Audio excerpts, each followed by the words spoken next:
أفلا يتدبرون القرآن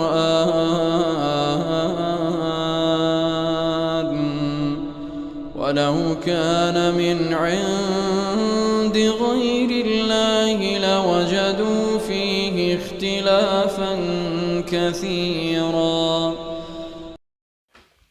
Bismillah, alhamdulillah, wassalatu wassalamu ala rasulillah wa ala alihi wa sahbihi ajma'in, amma ba'd. Kaum muslimin rahimakumullah, setiap kita pasti pernah menzalimi diri kita sendiri, baik secara langsung maupun tidak langsung. Menzalimi diri sendiri secara tidak langsung seperti menyakiti tubuh dengan sesuatu yang berbahaya, entah minum sesuatu yang bermudarat atau dengan benda tajam, atau cara apapun yang menjadikan diri kita menjadi sakit, terzalimi. Ada juga kezaliman yang dilakukan oleh manusia secara tidak langsung, yaitu ketika seorang itu melakukan maksiat kepada Allah Subhanahu wa taala secara tidak langsung, bahwa dia telah menzalimi dirinya sendiri. Kenapa demikian? Karena ketika dia melakukan dosa kepada Allah dan diberikan hukuman oleh Allah Subhanahu wa taala kepada orang tersebut, maka dosa itu mengakibatkan hukuman kembali kepada dirinya sendiri. Dan ini adalah kezaliman yang dilakukan oleh seseorang terhadap dirinya sendiri, baik langsung maupun tidak langsung. Ada kezaliman yang paling besar yang dilakukan oleh seseorang, yaitu seseorang menzalimi Sang Pencipta. Mungkin orang bertanya, kenapa? Apa mungkin orang itu menzalimi yang menciptakan? Menzalimi Allah Subhanahu wa taala? Jawabnya sangat mungkin. Bagaimana bentuknya, bagaimana prakteknya, yaitu ketika orang itu memberikan hak Allah kepada makhluknya, kepada manusia. Dan itu adalah bentuk kezaliman kepada Allah. Dan ini adalah kezaliman yang paling besar. Kezaliman yang paling besar, yaitu seseorang menzalimi Allah Subhanahu wa taala dengan berdoa kepada selain Allah. Dia memberikan hak Allah kepada makhluknya. Pada kesempatan kali ini kita akan mempelajari satu ayat yang berkaitan dengan kezaliman yang dilakukan oleh seseorang, terkhusus di sini oleh Bani Israel. Kita melanjutkan pembahasan ayat yang sebelumnya, ya, dalam surat Al-Baqarah. Kali ini kita masuk pada ayat yang ke-54. Allah Subhanahu wa taala berfirman, "Wa idz qala Musa liqaumihi," dan ingatlah ketika Allah berkata, ketika Nabi Musa berkata kepada kaumnya, "Ya qaumi, wahai kaumku, innakum dhalamtum anfusakum," bahwa diri kalian itu telah menzalimi, bahwa kalian adalah menzalimi diri kalian sendiri. Nah, di sini Nabi Musa menyampaikan bahwa kalian, wahai umatku, telah menzalimi diri kalian sendiri, yaitu dengan menjerumuskan jiwa mereka ke dalam perbuatan yang mendatangkan kemarahan Allah atau hukuman Allah Subhanahu wa taala.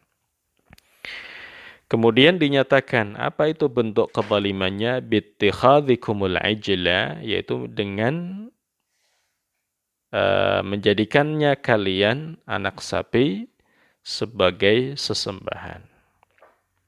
Ketika Nabi Musa alaihissalam dipanggil oleh Allah selama 40 hari di bulan Dzulqa'dah dan 10 awal bulan Dzulhijjah untuk mendapatkan Taurat, di situ ada seorang namanya Samiri membuat patung anak sapi dan membuat fitnah di mana Samiri ini mengatakan bahwa Musa itu menyembah anak sapi dan seterusnya. Ya, dia membuat fitnah. Kemudian mayoritas mereka percaya dengan apa yang dikatakan oleh Samiri, ya, dan akhirnya mereka menyekutukan Allah dengan menyembah anak sapi tersebut. Fatubu ila bari'ikum. Nah, di sini tentunya menyembah anak sapi adalah kesyirikan dan ini adalah kezaliman. Dikatakan innakum zalamtum anfusakum bittikhadikumul ijla. Dan ini adalah kezaliman yang besar. Ya. Kemudian Allah Subhanahu wa taala perintahkan untuk bertaubat.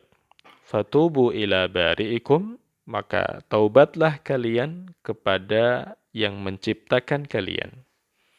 Al-Bari' termasuk Asmaul Husna, yaitu yang bermakna menciptakan dari sesuatu, dari yang tidak ada menjadi ada. Itu namanya Al-Bari'.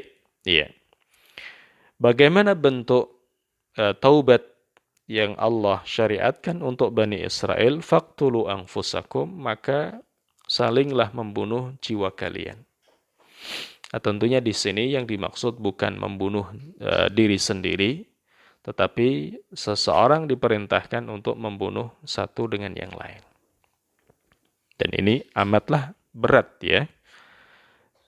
Syariat bertaubat yang Allah syariatkan waktu itu untuk Bani Israel karena mereka memang umat yang sulit untuk diberikan nasihat dan selalu ya menyangkal, selalu mengajak diskusi dan jidal, ya, membantah apa yang disampaikan oleh Allah dan Rasulnya Nabi Musa waktu itu.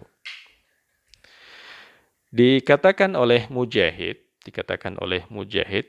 ya, ahli tafsir dari kalangan tabi'in, diriwayatkan oleh Al-Imam Ibnu Jarir At-Tabari, Nabi Musa alaihissalam memerintahkan kaumnya sebagaimana yang Allah perintahkan kepada beliau, yaitu dengan mereka an yaqtula ba'duhum ba'dha, mereka untuk saling membunuh satu dengan yang lain. Wala yaqtulur rajul abahu wala akhahu, dan seorang tidak boleh ya membunuh ayahnya sendiri atau saudaranya. Ya. Kemudian fabalagha dzalika fi sa'atin min nahar 70,000. Waktu itu dunia dijadikan oleh Allah menjadi gelap, ya, yang tidak menyembah patung anak sapi tersebut diberikan senjata, diberikan pisau, ya, sedangkan yang menyembah tidak diberikan pisau. Kemudian dijadikan gelap, ya, dalam satu waktu tertentu, kemudian diterangkan kembali. Ya, selama waktu tertentu terbunuh, beliau menyebutkan 70,000 jiwa.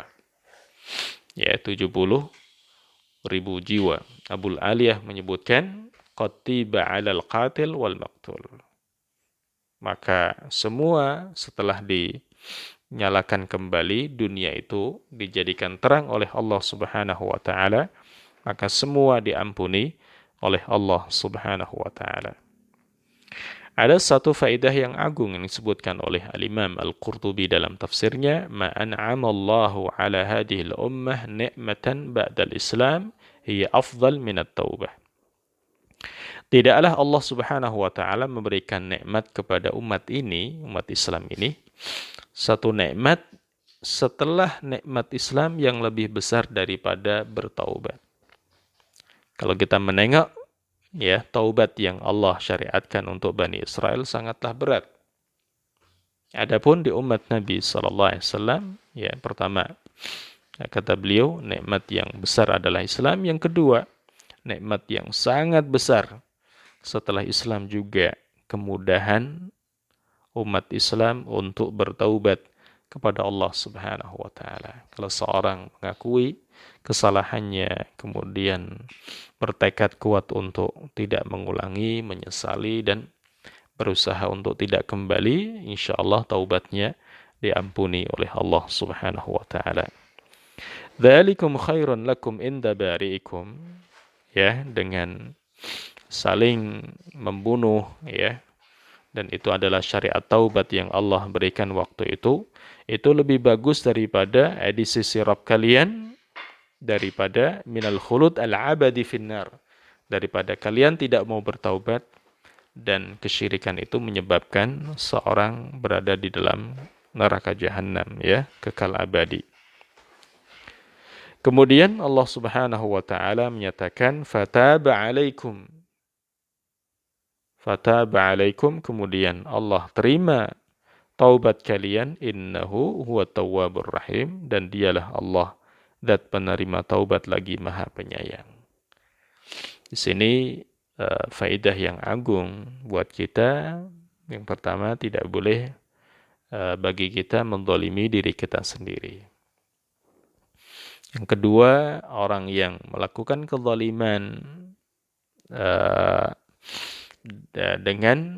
yaitu dengan melakukan kesyirikan, maka diharapkan untuk bertaubat kepada Allah Subhanahu wa taala. Apabila seorang tidak bertaubat dari kesyirikan hingga dia meninggal, dan ini menyebabkan siksa di dalam neraka jahanam. Allah Maha Pengampun, Allah Maha Penyayang, hendaklah kita selalu bertaubat dari kesalahan yang kecil maupun yang besar. Demikian apa yang kita pelajari, semoga bermanfaat dan semoga Allah menjauhkan kita semua dari kesyirikan, dan semoga Allah mengampuni dosa kita dan Allah menyayangi kita semuanya. Allahumma amin. Wassallallahu wasallam ala nabiyyina Muhammad. Wassalamualaikum warahmatullahi wabarakatuh.